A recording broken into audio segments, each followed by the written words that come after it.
Fala galera, no vídeo de hoje vamos falar acerca da família real, tema de extrema importância para a nossa história e para os vestibulares. A família real chegou ao Brasil em 1808, fugindo de Napoleão Bonaparte em meio ao bloqueio continental, momento de tensão na Europa, momento em que vai ser de fundamental importância para Portugal e em especial para o Brasil. Para muitos historiadores, a independência se iniciava em 1808. Em 1822 seria apenas uma consolidação desse processo, mas que efetivamente a partir de 1808 as bases do Brasil como Estado estariam sendo construídas. Basta lembrar que nos formamos ou nos transformamos após a independência em uma monarquia, graças a esse elemento ou graças a esse passado da família real no Brasil.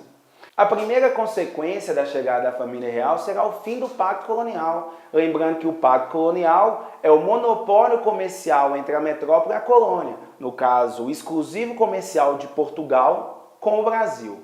Nesse caso, a partir da transferência da família real e com a ocupação de Napoleão Bonaparte em Portugal, o que nós teremos no Brasil é a abertura dos portos às nações amigas. O Brasil poderá fazer comércio, realizar comércio com nações que não são inimigas de Portugal. O nome parece besta, ou o raciocínio parece simples, mas é fundamental. Ao determinar que a abertura dos portos será para as nações amigas, naturalmente a família real, Dom João, está excluindo aquelas nações que são inimigas de Portugal da realização do comércio com o Brasil. Por exemplo, a França e a Espanha, que também estava ocupada por Napoleão Bonaparte no mesmo período. Então, aí nós já teremos a primeira transformação. As nações amigas de Portugal poderão realizar comércio com o Brasil pagando uma tributação de 24%, o que será fundamental para os negócios ingleses. A Inglaterra que sofria com o bloqueio continental, a Inglaterra que vivia uma crise de superprodução no período devido ao bloqueio continental, vai levar para o Brasil todos os produtos que estavam estocados, inclusive produtos supérfluos, não necessários na realidade brasileira, mas porque isso vai atender a economia inglesa de maneira importante ou de maneira fundamental nesse processo. A Inglaterra será beneficiada com a abertura dos portos devido ao fato de já se encontrar na Revolução Industrial. Mas não se esqueça também que a Inglaterra, 2 anos após, terá um acordo que vai lhe beneficiar demais, que lhe será fundamental.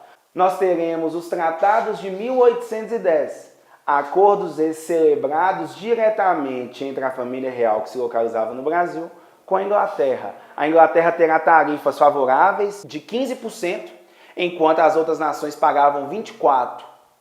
A Inglaterra vai pagar de tributos 15%, lembrando que isso vai mudar a economia brasileira ao longo de décadas, porque Dom Pedro I vai manter esses acordos e até em meados do segundo reinado nós teremos essas tarifas. Também a Inglaterra terá benefícios, ou os ingleses terão benefícios no Brasil, como podendo construir suas casas, como podendo empreender suas lojas comerciais, como inclusive podendo ter sua própria justiça no Brasil, um princípio da extraterritorialidade, ou seja, eles terão juízes próprios, juízes ingleses, que vão julgá-los caso cometam crimes no Brasil, não respeitando as normas de Portugal, mas sim respeitando as normas da Inglaterra. Então as primeiras transformações já acontecem nos 2 primeiros anos, 1808 e 1810, o fim do Pacto Colonial. Outras consequências da vinda da família real será o processo de urbanização, que em especial o Rio de Janeiro vai vivenciar. Claro que a vinda da família real, com 10.000 pessoas que virão conjuntamente, vai trazer consigo problemas, como a apropriação de casas, pois o Brasil não estava pronto para receber esse montante de pessoas. Entretanto, também precisamos reconhecer a importância das transformações realizadas e as conquistas desse período, como, por exemplo, o nosso primeiro Banco Nacional, o Banco do Brasil em 1808, assim como as nossas primeiras escolas de medicina, também em 1808. O Brasil se envereda no cenário universitário a partir de então. Escola de Belas Artes, um pouco mais depois, 1816, já estabelecendo novamente um diálogo com a França, que virá também as missões artísticas francesas, com Debré, Rugendas e Tounet. Isso já numa França pós-Napoleão e uma Europa pós-Congresso de Viena. Nós também teremos a construção do Arquivo Nacional, nós teremos a construção do Teatro Nacional, nós teremos a construção do Jardim Botânico, entre outras questões que serão importantes nesse processo. Uma outra transformação que acontecerá também será no nosso território. Nós vamos expandir nosso território durante o período da família real aqui. Em 1808, em resposta ao ataque de Napoleão a Portugal, Dom João vai invadir a Guiana Francesa. Entre os anos de 1808 a 1815, nós ocuparemos a Guiana Francesa, em uma resposta direta ao ataque sofrido por Napoleão Bonaparte. Mas, em especial, as transformações no território ocorrem em relação ao sul. Ocuparemos em 1817 a Cisplatina, região que hoje nós conhecemos como Uruguai. Importante destacar isso. O Uruguai se tornou independente não da Espanha, como as demais colônias espanholas, mas se tornou independente do Brasil, em uma guerra que aconteceu em 1828. Então, entre os anos de 1817 a 1828, o território que hoje é o Uruguai, que antes era conhecido como Cisplatina, pertenceu ao Brasil nesse período, devido às questões econômicas, devido às questões de proteção interna. Esses são alguns exemplos das transformações realizadas no período que a família real se encontra aqui no território brasileiro. A partir de 1815, o Brasil também deixará de ser colônia. E isso aí é um detalhe que passa despercebido por muitos estudantes. O Brasil deixará de ser colônia em 1815. A sua independência, ou a nossa independência em 1822, é em relação ao Reino de Portugal, porque nós não éramos mais colônia. Nós, em 1815, durante o Congresso de Viena, passamos a fazer parte do Reino Unido de Portugal, Brasil e Algarves. Isso porque, para participar do Congresso de Viena, a Inglaterra exigiu de Portugal, exigiu de Dom João VI a elevação a Reino Unido, pois a Inglaterra era favorável às independências, diferentemente das suas companheiras de congresso, que eram absolutistas. Fato é, o Brasil vai vivenciar essas transformações. E em especial em relação a essa última, o fato de nos tornarmos Reino Unido e a ameaça de recolonização que vamos viver a partir de 1820, que nos levará à independência. Em 1820, acontecerá em Portugal a Revolução do Porto, uma revolução comandada pela burguesia portuguesa, decadente devido à invasão napoleônica e sem governo, e os militares, que vai pressionar o retorno de Dom João VI e que vai pressionar por uma constituição em Portugal. A partir dessas pressões é que nós teremos um cenário onde os portugueses, para recuperar-se economicamente, desejam a recolonização do Brasil.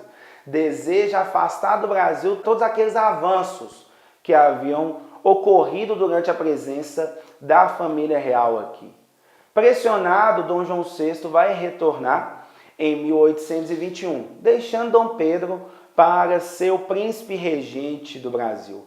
Em meio a esse cenário, vai acontecer toda a efervescência que levará ao processo de independência do Brasil. Um processo de independência relativamente pacífico, uma vez que as cortes portuguesas que elaboravam a Constituição desejavam a recolonização do Brasil, os brasileiros no Brasil se sentiam ameaçados por isso. Quando eu falo aqui brasileiros, eu estou me referindo a um grupo político organizado ou no qual a elite brasileira que desejava a permanência dessas conquistas da família real vai se reunir para que possa evitar essa recolonização. Para isso, vai celebrar um abaixo-assinado, pedindo para Dom Pedro ficar, resistir aos desejos do seu pai que o ameaçava de retornar. O fico acontece em janeiro de 1822. Assim, as bases para um Brasil independente estão sendo trilhadas.